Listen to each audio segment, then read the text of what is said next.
19h45, la Barry Info Soir, messieurs, dames, bonsoir et bienvenue à cette nouvelle session d'information du lundi 5 mai 2025. Dans le cadre de la journée mondiale de la liberté de presse, le cadre professionnel des médias Cap Média Niger a organisé hier au restaurant Karassou un dîner de presse.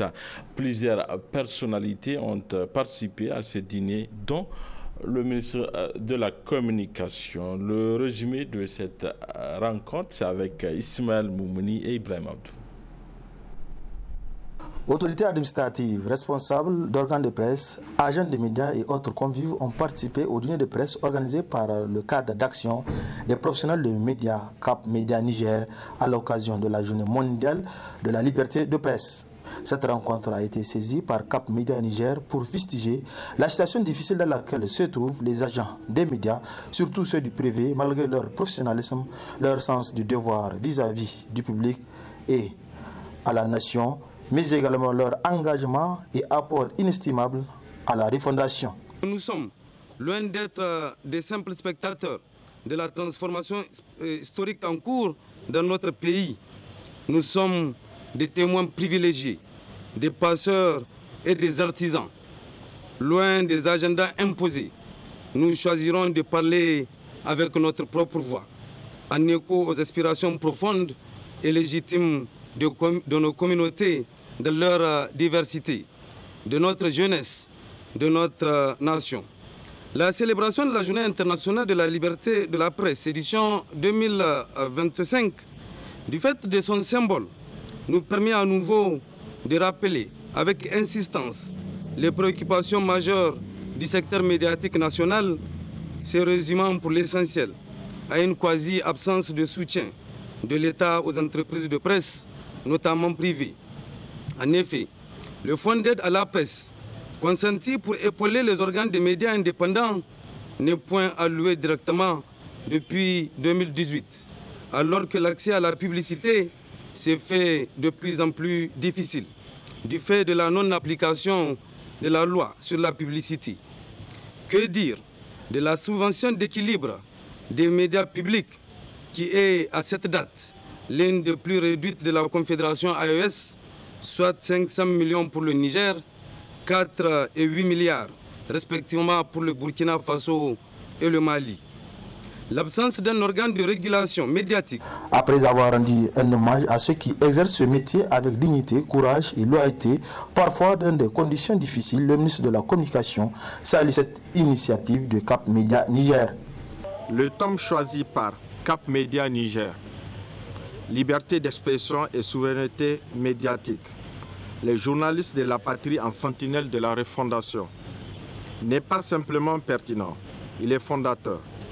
Il incarne l'esprit même de cette nouvelle ère de refondation que le peuple nigérien, à travers le Conseil national pour la sauvegarde de la patrie, a décidé de bâtir avec lucidité, volonté et fierté. Aujourd'hui, la question n'est plus seulement de protéger la liberté d'expression. La question est de la libérer réellement, de l'arracher aux puissances invisibles qui l'enchaînent. La désinformation organisée, les injonctions extérieures et les récits importés. Car la liberté d'expression dans un pays souverain ne peut être qu'un outil au service du peuple, au service de la vérité, au service de l'élévation morale et intellectuelle de notre société.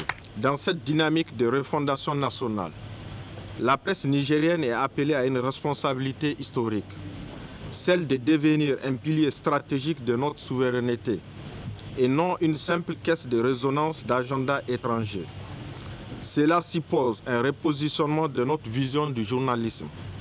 Un journalisme patriotique, engagé, ancré dans nos réalités sociales, libre de penser pour libérer et solidaire de l'idéal de la Confédération des États du Sahel. Le ministre de la Communication a assuré que le gouvernement ne ménagera aucun effort pour accompagner la presse dans ses efforts quotidiens visant à informer, éduquer, sensibiliser et distraire la population nigérienne afin qu'elle participe activement au développement socio-économique du pays.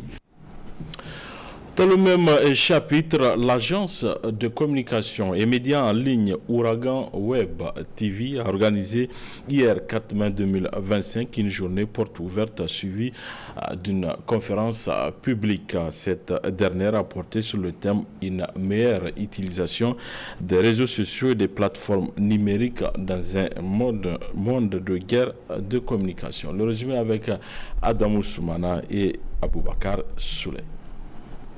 Magnifier la journée dédiée à la liberté de la presse et se faire connaître davantage du public, tels sont entre autres objectifs visés à travers la présente rencontre organisée par l'agence de communication et médias en ligne Ouragan. Acteur majeur des Web TV de la place, Ouragan a entretenu l'assistance sur une meilleure utilisation des réseaux sociaux et des plateformes numériques dans un monde de guerre de communication avec d'éminents conférenciers. L'intérêt des réseaux sociaux, c'est qu'aujourd'hui, il y a de la démocratie dans le choix. Aujourd'hui, je ne suis plus obligé de n'écouter que Télé Sahel.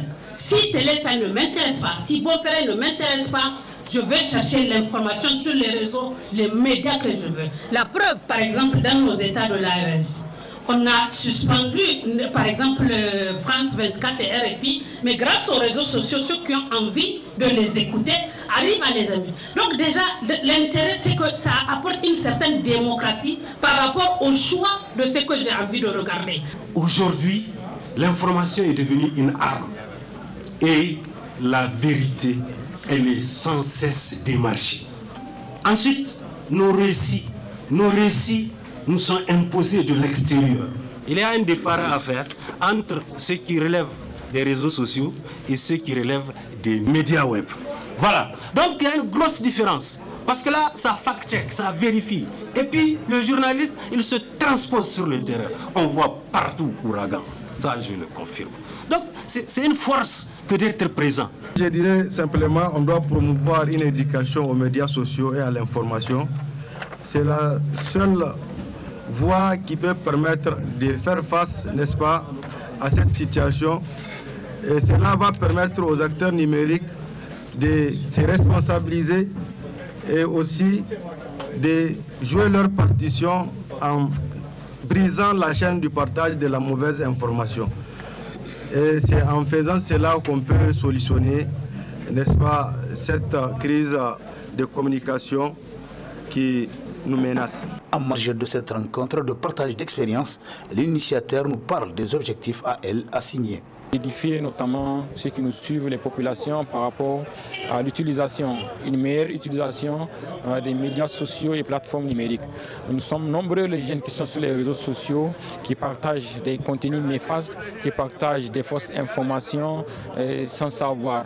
Dès que les gens reçoivent les informations, il y a d'autres qui sont pressés de partager. Alors qu'il y a des informations qui ne sont pas vraies, il y a des contenus néfastes qu'il faut faire partager. Il y a même des informations qui sont bien vérifiées, mais qu'on ne devrait pas partager sur ces réseaux sociaux. Ce qui fait en sorte que nous, l'idée, c'est vraiment d'apporter notre contribution.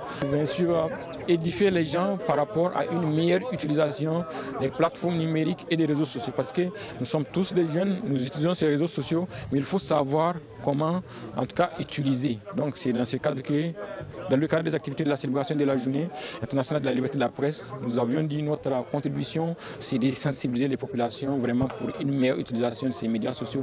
Parce que maintenant, ils sont incontournables, tout le monde travaille avec ces réseaux sociaux. L'idée de la journée porte ouverte, c'est de montrer aux gens en tant que médias en ligne qu'est-ce que nous faisons comme émission, comme reportage, comme activité. L'assistance n'est pas restée en marge des conclaves en rendant les débats riches et fructueux par leur contribution pour les uns et des questions d'éclaircissement aux panélistes du jour pour les autres. A noter que cette assistance a eu droit à une visite guidée des locaux d'Ouragan Web TV. Restons toujours sur le web pour parler d'un métier y afférent, à savoir le webmaster. De quoi s'agit-il exactement? Élément de réponse avec Asma Osedou et Ibrahim Abdou. Le webmastering est un métier qui consiste à faire des conceptions, le développement et l'entretien d'un site web. Ce métier, qui se développe de plus en plus au Niger, est exercé par les jeunes. Il faut tout d'abord avoir une certaine base en informatique, donc c'est nécessaire dans un premier temps. Et ensuite, avoir une bonne stratégie de communication digitale et savoir maîtriser en principe les logiciels nécessaires. D'abord pour ce qui est de la création d'un site web. Par exemple, il y a WordPress, donc il y a plusieurs plateformes qu'il faut maîtriser. Et en amont, pour ce qui est des conceptions, infographie, et en tout ce qui concerne les designs, là, il faut faire recours à certains logiciels comme Photoshop, Illustrator. Le webmastering est un métier comme les autres. Ça vous permet de gagner votre vie, donc de subvenir à vos besoins, d'avoir de certaines connaissances et une certaine notoriété autour de vous. Voilà, ça vous permet tout simplement de nouer des relations et de s'imposer sur le marché. Pour bien exercer le webmastering, il faut avoir une bonne connexion Internet, ce qui fait défaut au Niger. La connexion n'est pas bonne, ça vous ralentit dans votre métier. Si vous avez une conception à finir, si vous avez besoin d'animer un site web, là il faut une bonne connexion. Et si la connexion est mauvaise, là ça vous retarde, ça rend moins efficace votre travail. Et à part cela, c'est au niveau des clients. Il y a certains clients qui vont vouloir vous expliquer ce que vous maîtrisez. C'est votre domaine, mais ils vont essayer de vous expliquer que non, ils ont besoin de ça, il faut que la conception là soit un peu plus de ce côté. Donc ils vont essayer de vous expliquer que non, ils ne sont pas satisfaits. Et en même temps, il y a des retouches, les corrections. Là, ça ne manque pas. Ou il y a certains clients qui vont vous dire que ils ont besoin de la gestion d'un site ou d'une conception. Et ça va prendre du temps, ou ils sont pressés, ils vont vous mettre la pression, c'est bien normal. Et en finish, au niveau, quand vous allez faire des propositions financières, bien sûr, quand vous allez élaborer un budget selon la stratégie, ils vont voir que non, c'est cher, ils vont essayer de minimiser votre métier. Avec cette révolution dans le domaine de la technologie et du numérique, le webmastering est un métier promoteur qui a des beaux jours devant lui. Rendons-nous à Boubon, dans le canton de Karma, région de Tillabéri, une localité connue pour sa poterie très riche et diversifiée. Notre équipe s'est intéressée à l'engagement des femmes qui sont dans la poterie, une activité génératrice de revenus pour beaucoup de femmes de Boubon qui a abrité la semaine passée la 6e édition du Festival de la civilisation du fleuve. Nafissatou Yahya, Ibrahim Abdou. À Boubon, village situé à une vingtaine de kilomètres de Niamey au Niger, la principale activité des femmes reste incontestablement la poterie. La particularité de ce métier dans le village de Boubon est qu'il est exclusivement réservé aux femmes qui l'ont d'ailleurs apprise de mère à fille, à l'image de Mariama Moussa qui l'exerce depuis plusieurs années.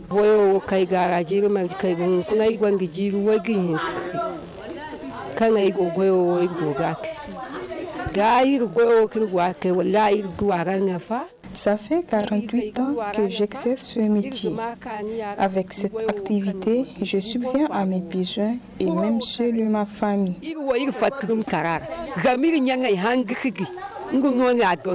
Toutes les femmes de ce village font de la poterie. Nous l'avons apprise avec nos mères et elles avec leur mère.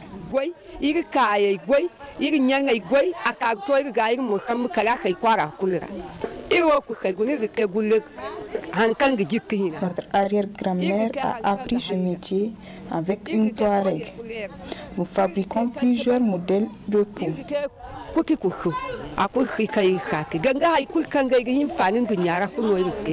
Dans cette activité qui leur permet de subvenir à leurs besoins et même ceux de leur famille, ces braves femmes rencontrent des difficultés pour avoir de quoi procéder à la dernière étape du processus de fabrication des peaux, la cuisson.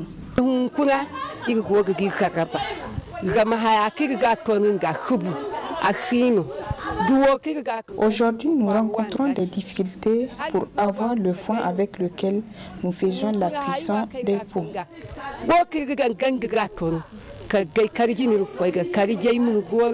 Nous sommes obligés de partir couper les branches d'arbres pour procéder à la cuisson. C'est pourquoi elles appellent à l'aide afin de pérenniser cette activité qu'elles exercent depuis plusieurs années.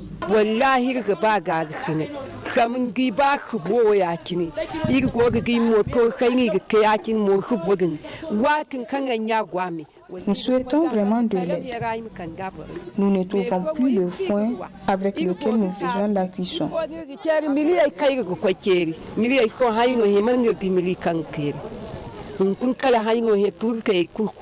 Nous n'avons même plus accès aux champs pour couper les branches d'arbres à défaut du foin.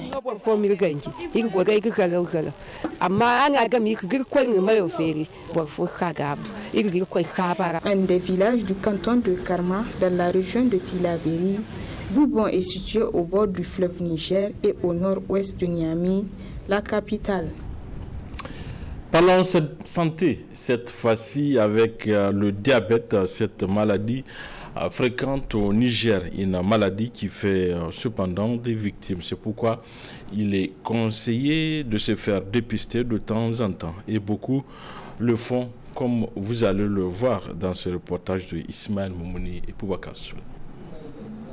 Maladie chronique caractérisée par un taux de sucre élevé dans le sang, le diabète tue. Le diabète est une maladie métabolique chronique.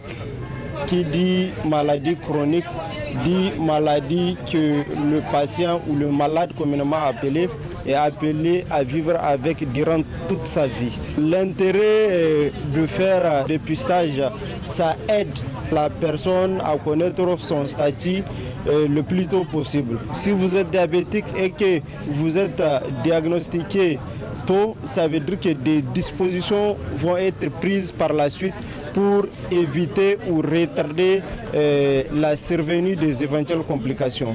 Avant, on me disait que ça a un peu monté, maintenant ça a un peu baissé. Donc je sais que je suis dans le bon rythme. Le résultat tourne autour de mon taux normal, puisque j'ai l'habitude de le faire. Donc ça tourne autour de mon taux normal. C'est pourquoi j'ai tenu à venir ici pour vérifier aussi. Selon les estimations de l'Organisation mondiale de la santé, OMS, le diabète sera la 7e cause de décès dans le monde en 2030. En Afrique subsaharienne, le nombre passera de 10,2 millions à 19 millions entre 2010 et 2030, soit une augmentation de 98% en 20 ans. Au Niger, la prévalence actuelle du diabète est de 4,3 selon les résultats de l'enquête STEPS 2021. Voilà, messieurs, dames, c'est la fin de cette édition. Merci à vous de l'avoir suivi. Au revoir.